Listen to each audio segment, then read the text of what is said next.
do a side flip by Timothy from My Favorite Ninjas. So first you need to know how to do a front flip. Then you need to know how to do a side roll, basically.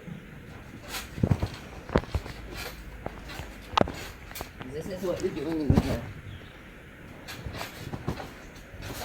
Just rolling on the side like this. Then you could learn the backflip, but I think it's probably easier than a backflip. And you just gotta go for it. So what you do is you jump, throw your arms up, and then under tuck it. So you hold your legs under here, under your knees, and then you well, you can start either from the front or from the side. The side's probably better. And that's how you do it.